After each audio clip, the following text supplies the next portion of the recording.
The expanded college football playoff is already helping schools, and not in the way that you might think, because your immediate reaction goes to, all right, Alabama, Georgia, Ohio State aren't immediately out of the college football national championship picture. LSU lost an early season game to USC. They're still in it. Georgia, Alabama, Clemson, Tennessee, Notre Dame are all still in the picture and still in the hunt to make the college football playoff. But you know who's also in the hunt for the college football playoff? And you know who's also getting recognition that they probably wouldn't have gotten? Army, Navy, Boise State. The group of five is more represented in the latest AP Top 25 than it was at all, essentially, in the 2023 AP poll. Boise State is ranked 15th. Army is ranked 23rd. Navy is ranked 25th. Liberty is receiving votes.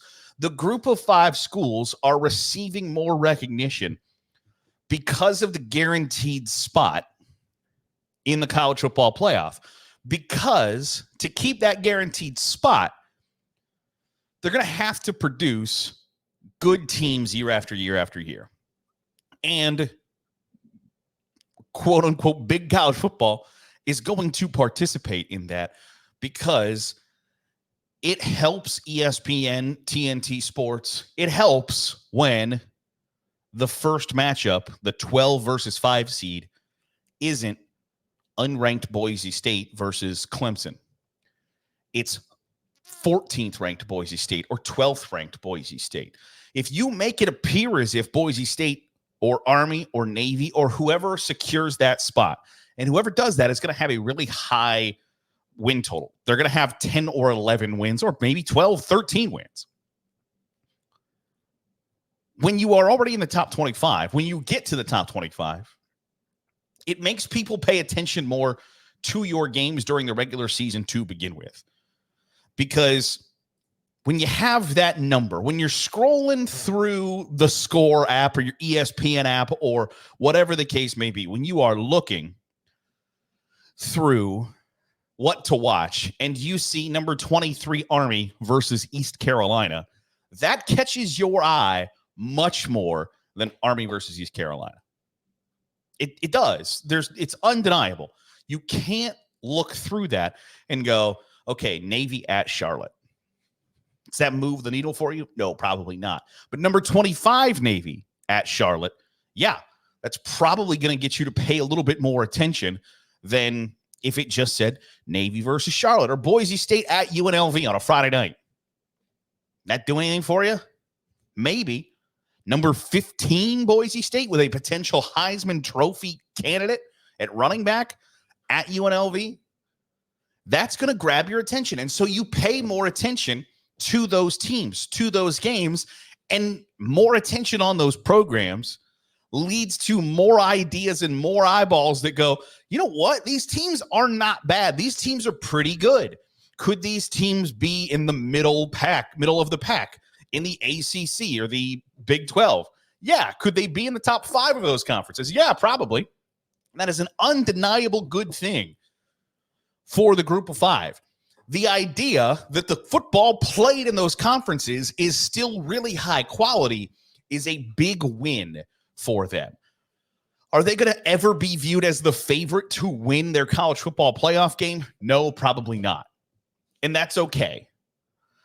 But that spot being available means more teams are going to be looked at more closely. When it was just one spot in the New Year's Six, and who really gave a crap if the worst qualifying team for the Fiesta Bowl or whatever played Liberty or played Boise State or played Northern Illinois or whoever made that spot? Are you really under a microscope? No, not especially. But when you get to an expanded 12-team playoff, every single position is under a microscope. And it's going to be that much more magnified when there's only one spot available. There's not going to be a ton of arguments for spots 1 through 11, right? Like if you go 9-3, you only got yourself to blame for why you didn't get spot number 11. But spot number 12, when there's only one only one chance for one of the 70 group of 5 schools to be in that spot, it's going to be scrutinized. It's going to be looked at really, really closely. And so it's going to be dissected. It's going to be diagrammed. It's going to be figured out who deserves this spot. And when you have to know that that is where we have to get to, that the end goal is we have to put the best team, otherwise we're going to get chewed out and torn apart. It makes you do your due diligence before that. So Army and Navy get ranked. Liberty receives votes because people know that the Flames are unbeaten. And so I have to pay attention to them. And you'll have to weigh whether undefeated Liberty is as good as one-loss Boise State, or if undefeated Army or Navy, should they both somehow get past Notre Dame?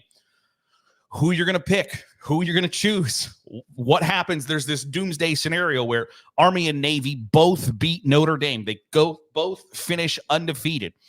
They end up playing each other in the American Athletic Conference championship game. One wins.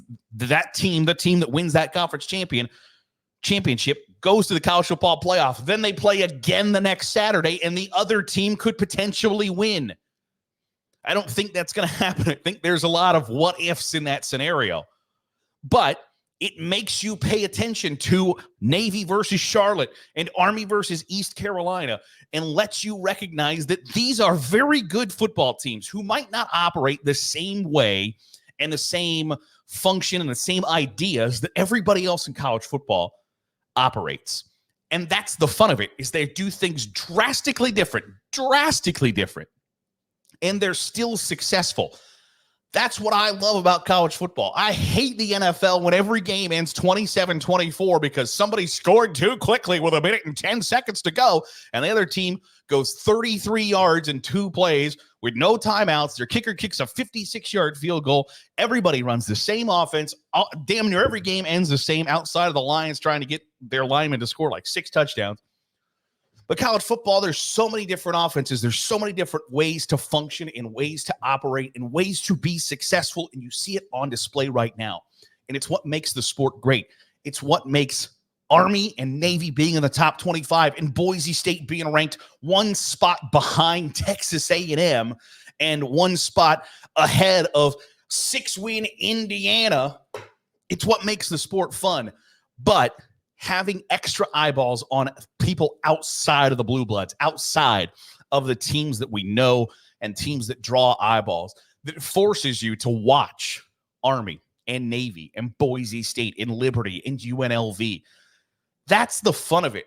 And more eyeballs on good football is an undeniable good thing for those group of 5 schools. And you are already seeing it pay dividends, because I can't tell you that 6-0 Army and 5-0 Navy wouldn't have been ranked in the top 25 if there wasn't that spot available. But you know what? Vanderbilt and Nebraska are teams 26 and 27. Arizona State is 28. It'd be real easy if you didn't have to have some foresight down the line of who's going to get that 12th spot to just put Vanderbilt, Nebraska, Arizona State in the top 25. And sorry, Army, you're 6-0. You're having a nice season. Navy, you're having a real good year. I know it's the first time you both have been ranked in the top 25 since Lyndon B. Johnson was president or whatever. You're having a nice year. We're proud of you, but we're going to rank Vanderbilt, Nebraska, and Arizona State. And that's not happening right now. And I'm a big proponent of it. I'm a big fan of it, because you know what? If Vanderbilt was to line up against Army, I don't know that I'm choosing the Doors.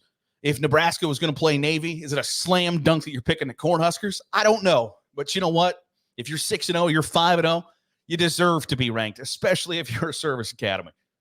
I'm of the belief that Army, Navy, and Air Force should get automatic bowl bids every year, because you know what? Like, who knows what's going to happen to those dudes? So if they want to play in the Belk Bowl or the Duke's Mayonnaise Bowl, the famous Idaho Potato Bowl, by God, let them. But it's what makes college football fun, is the underdog, is the story that you haven't heard yet that is going to come out, that makes you just pumped. And that's what's fun about this to me. And so I'm glad that Army and Navy are in the top 25. I'm glad that Boise State, who played Oregon has every reason to believe they should have beaten Oregon is in the top 15. Because to me, it sure is a lot cooler that the 2 best teams in the American Athletic Conference are ranked rather than the 8th best team in the SEC or the 9th best team in the Big Ten.